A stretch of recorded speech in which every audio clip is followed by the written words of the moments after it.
Hello everyone, welcome to my channel. Today I am going to present another logic building problem which most of the companies will be asking you, and it might be looking very simple, but most of them will face difficulty as I have seen with my students.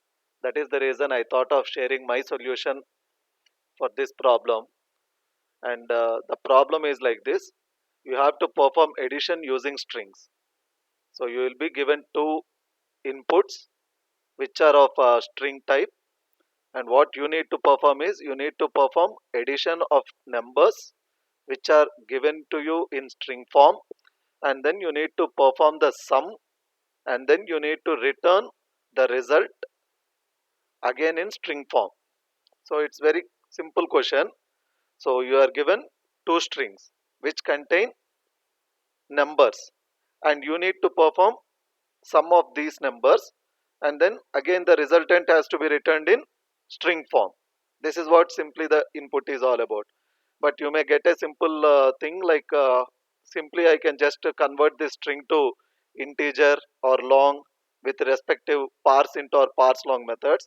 But definitely you can't do that, because the input test cases whatever you will be getting is it will contain numbers ranging from int type, long type, and even it exceeds that cannot be accommodated in the long.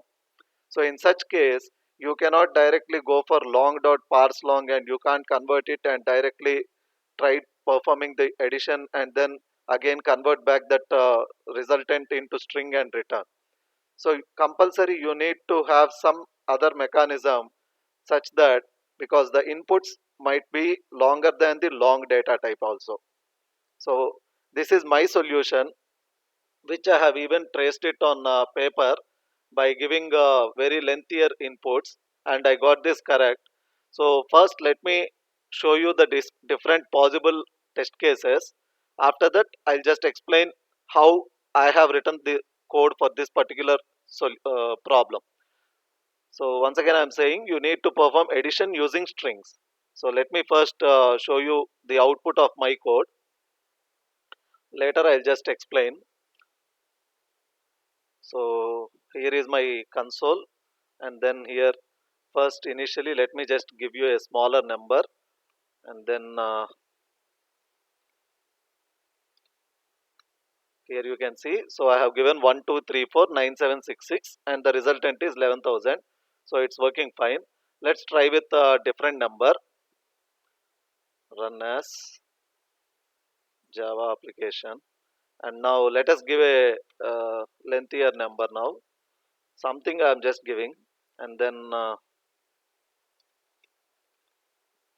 so here I'm just giving some number. So here is the output. So you can just write those numbers on the paper, and you can just perform addition manually and see whatever the output I'm getting, it will be correct. And let us try with really very larger number. And here is the number now I am giving. I'm just giving some random numbers, and then here. So even the calculator cannot accommodate this much number. I hope you can just understand. Now you can see what is the output. So this much larger numbers cannot be even accommodated in the long data type, but you will be given the question in such a way that you have to perform sum of these two numbers, and you need to return result something like this in string form. So for such problems it will be difficult for you to directly use some inbuilt functions like long dot parse long or double dot parse double and perform the addition and then reconvert that resultant into string and return. So for that reason I thought it will be difficult for many of them. For that reason I have written my code, and I'm just explaining my solution. If anybody of you find further optimization in my code, you are most welcome to post it in the comment section. So here is my code. So here you can just see I've just use scanner to read the inputs. In the exam you will not be reading any inputs, because you will be directly given the function where you will be provided with two inputs. So you will be starting your code only from here. Only from here you will start writing your code, because inputs will not be read by you. Inputs will be directly passed to the function, and then you will be asked only to implement the code that you will be returning the resultant in the required type. So this, you have to return the result in string type. So here you can see what are the variables I have just used. So I have taken a sum variable to calculate the sum of the numbers, and then a variable c for storing the carry, and L1 and L2, two variables for calculating the length of the string input 1 and input 2, and ij variables for running loops. So these are the integer variables which I have taken, and two temporary strings I have taken. One is result, to store the final result, and one temporary string also I have taken. So here I just calculated both the lengths, and then here you can see what I'm doing is I'm just trying to make sure that whatever the given inputs are there, input 1 and input 2, I'm just making sure that the larger number will always be in input 2. It might be given in input 1, but I'm just trying to make sure that the larger number will be always in input 2, so that I need not rewrite code for performing addition for input 1 plus input 2 if input 1 is larger, input 1 plus input 2 if input 2 is larger, so that I need not rewrite the code for two times. For that reason, what I'm just doing is I'm just making sure that always the input 2 is the larger number. So for that reason, I'm just performing swapping. If length 1 is greater than L2, that is, if input 1 is bigger than input 2, then I'm just swapping, so that I can always have input 2 containing the larger number. And then once again, I'm just restoring the lengths, and then here I'm using string buffer, because strings are immutable. So I'm using string buffer, which I can perform mutable strings, and this reverse function I'm just reusing from the string buffer class, and then I'm converting it to toString. Here you can see again I1 and I2 I've just taken. If already input 2 only bigger, then there's nothing change. This particular swapping will not function. That's it. And then here you can see in the I loop, what I have just done is, because I am assuming that my input 2 is larger, so that means input 1 is shorter in length. So up to the input 1 length, I'm just performing this sum. Here also you can see what I have done. I'm acquiring one by one character at a time, and then I'm just performing the subtraction of the ASCII value of 0 in order to get the actual digit, because here I'm having the number also in string. For that reason, what I've just done is I've acquired character by character, and then I'm subtracting ASCII value of 0 in order to get the actual digit value.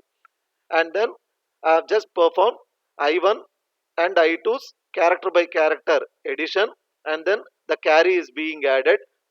Initially anyway carry is set to 0, so from then onwards, if carry is coming, that will be further added to the further digits. And then here you can see the same way result also I'm just performing sum up, and this is what I have just done. And this j loop is for the rest of the digits, because as I said, I have assumed that my input 2 is greater. So for that reason, I have just performed up to the length of input 1, the sum. So for the remaining digits, I just need to perform the addition or the movement of digits as they are. So for that reason, I have just used the J loop. So that's the reason here you don't see I1. Here you don't see I1. So that's what this code. And next, if carry is greater than 0, so if carry is greater than 0, you can see again I'm just adding the same thing to the result. I'm adding the same thing to the result. And then finally, as you know that I have just reversed the string and performed a digit sumna. So for that reason, once again I have just reversed it to get the original form, and then I'm just displaying.